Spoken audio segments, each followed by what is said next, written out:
ده المكان الوحيد في العالم اللي ربنا تجلى عليه. ده المكان اللي ربنا كلم فيه سيدنا موسى. كنت قاعد كده وبسمع قصة سيدنا موسى، ولما عرفت ان ربنا كلم سيدنا موسى على جبل التجلي، فجأة لقيت نفسي قمت خدت شنطتي وطلعت على جبل موسى سانت كاترين في جنوب سيناء.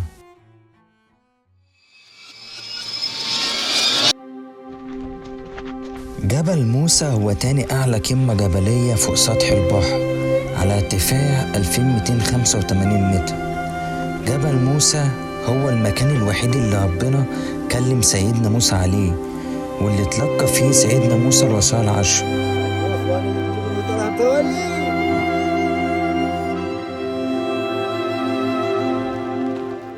هنا جبل التجلي، والجبل اللي نزل عليه الوصايا العشر على سيدنا موسى. هنا جبل موسى.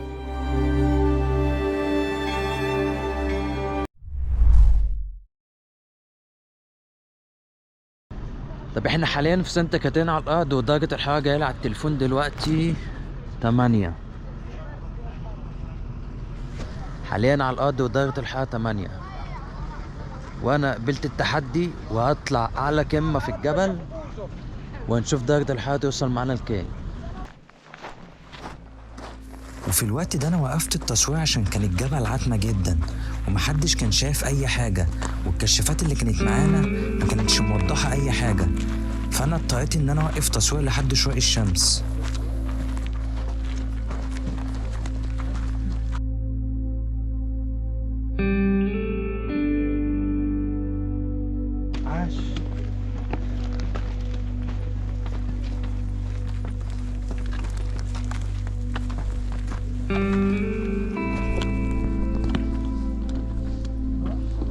بالنسبة لي أول ما أطلع جبل موسى كان الموضوع متعب جدا. المسافة لفوق 7 كيلو، وقبل القمة في 750 سلمة، يعني الموضوع كان مجهود جامد، يعني الموضوع كان متعب. ولكن أول ما طلعت فوق أعلى القمة خالص أنا حسيت بمود روحاني وكنت مرتاح نفسيا، ما حسيتش بأي تعب. أنا تعبت وأنا طالع.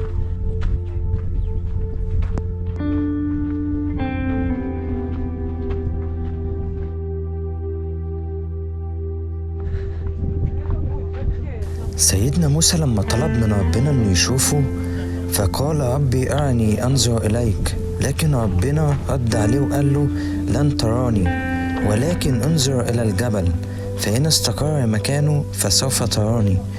والحدث ان ربنا تجلى على الجبل، فلما تجلى ربه على الجبل جعله دكة، الجبل الدك، وخر موسى صعقة. سيدنا موسى جه واغمى عليه في الوقت ده، الجبل ما استحملش ان ربنا يتجلى عليه.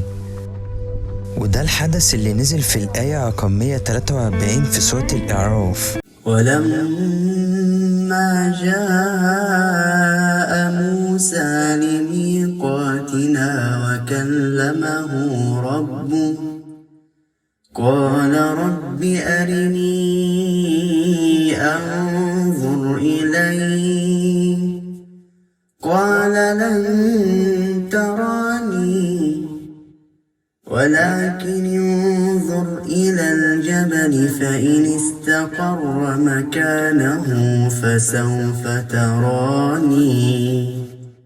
فلما تجلى ربه للجبل جعله دكا وخر موسى صعقا. فلما أفاق قال سبحانك تبت إليك وأنا أول المؤمنين. واخيرا بعد مسافات طويلة و7 كيلو وصلنا على قمة.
المفاجأة بقى اللي انا اكتشفتها ان نزول الجبل اصعب من طلوعه. وبكده هاني معاكم الفيديو. اهم حاجة متنسوش اللايك والسبسكرايب والشير لكل اصدقائكم، وما تنسوش دعمكم في كومنت.